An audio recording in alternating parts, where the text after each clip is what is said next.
و محمد روزی اسکندرов. آزادی آزادی آزادی. و بزرگمهر یارov. آزادی آزادی آزادی. و محمد علی حید. آزادی آزادی آزادی. و مقصود ابراهیمov. آزادی آزادی آزادی. و مردم تاجیکستان از رژیم رحمانov. آزادی آزادی آزادی. به نام خداوند بخشنده مهربان، همدیاران عزیز، مردم مبارز و همه کسانی که برای آزادی و عدالت به این خیابان آمده در این روز سرد، پیش از همه به یکایک شما از نام همه مردم مبارز تشکر میگم به خاطر این زحمت و تلاش‌هایی که کردید از تمام گوشه و کنار اروپا، از لیتوا، از پولشا، از استریا، از فرانسه و از شهرهای گوناگون آلمان در این چهاربینی بسیار هم مهم شرکت دارد و این صدای قلب شما انشاءالله که به گوش تمام جهانیان خواهد رسید. ما و شما امروز به خاطر آن جمع آمدیم در اینجا که بار دیگر صدای ملت را به جهان برسانیم. صدای ملت مظلوم تاجیک، صدای زندانیان، صدها و شاید هزارها زندانی های سیاسی که غیر عادلانه و ظالمانه در زندان ها به مدت طولانی نگه داشته می شوند. در این روز بین المللی حقوق بشر و در روز 70 سالگی امضای دکلراسیون حقوق بشر، ما و شما لازم دانستیم که این چهاربینی برگزار شود به خاطر آنکه تاجیکستان این دکلراسیون را امضا کرده است و به خود عهدهدار شده است که تمام بندها و معیارهای این دکلراسیون و دیگر سندهای بین المللی را که مربوط به حقوق بشر هست رعایت خواهد کرد. اما متاسفانه رهبریت کشور ما چی در گذشته و چی در امروز نه تنها معیارهای این سندهای بین المللی را از آن جمله دکلراسیون حقوق بشر را رعایت نمی‌کنند، بلکه به طور آشکار آنها را پامال و نادیده می‌گیرند. امروزها در زندانهای تاجیکستان بیشتر از 200 نفر زندانیان سیاسی برای مدت طولانی نشستند که همه آنها ظالمانه و بدون کدام دلیل پس پنجره فرستاده شدند. و امروز ما و شما به خاطر اون جمع شدیم که این برادران ما و شما در زندان ها بدانند که آنها تنها نیستند، بله حاکمیت رژیم آنها را ظالمانه محکوم کرد، پس پنجره پرتافت، ولی بدانند که صدای آنها، صدای قلب آنها به گوش تمام جهانیان از طریق شما برادران مبارز رسانیده خواهد شد. تا امروز مبارزین و کمیته شهروندی جامعه شهروندی تاجیکستان، فعالان سیاسی و حقوقی موفق شدند که تنها از کشور ما پرونده 3 زندانی سیاسی در سازمان ملل به طور جدی بررسی شود و قرار کمیته حقوق بشر سازمان ملل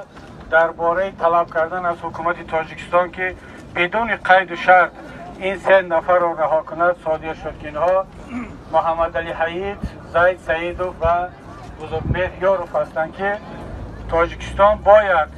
بلافاصله بعد از این قرار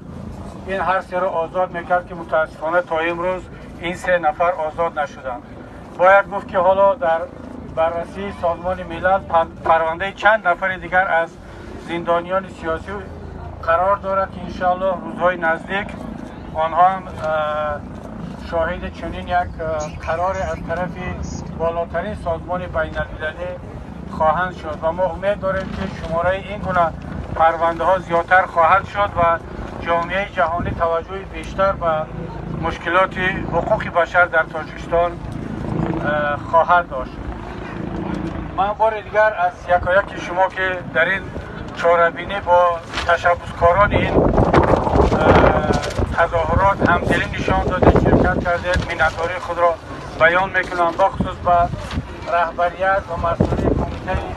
شهروندی عاید به پشتیبانی یا کمک به زندانهای سیاسی از نام همه اعضا و طرفداران پیمان ملی منتداری خود را بیان میکنم و ما برای خود مسئولیت و قدر بلکه به طور آشکار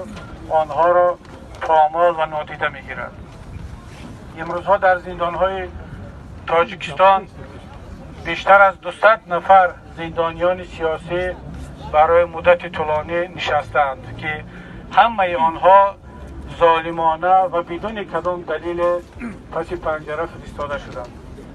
و امروز ما و شما به خاطر اون جمع شدیم که این برادران ما و شما در زندانها بدانند که آنها تنها نیستند، بله حاکمیت رژیم آنها را ظالمانه محکوم کرد، پس پنجره پرتافت، ولی بدانند که صدای آنها، صدای قلب آنها به گوش تمام جهانیان از طریق شما برادران مبارز رسانیده خواهد شد. تا امروز مبارزین و کمیته شهروندی جامعه شهروندی تاجیکستان، فعالان سیاسی و حقوقی موفق شدند که تنها از کشور ما پرونده 3 زندانی سیاسی در سازمان ملل به طور جدی بررسی شود و قرار کمیته حقوق بشر سازمان ملل درباره طلب کردن از حکومت تاجیکستان که بدون قید و شرط این 3 نفر را رها کند صادر شد که اینها محمد علی حیید، زید سعیدوف و بزرگمهر یاروف هستند که تاجیکستان باید بلافاصله بعد از این قرار این هر 3 را آزاد میکرد که متاسفانه تا امروز این 3 نفر آزاد نشدند. باید گفت که حالا در بررسی سازمان ملل پرونده چند نفر دیگر از زندانیان سیاسی قرار دارد که انشاءالله روزهای نزدیک آنها هم شاهد چنین یک قرار از طرف بالاترین سازمان بین المللی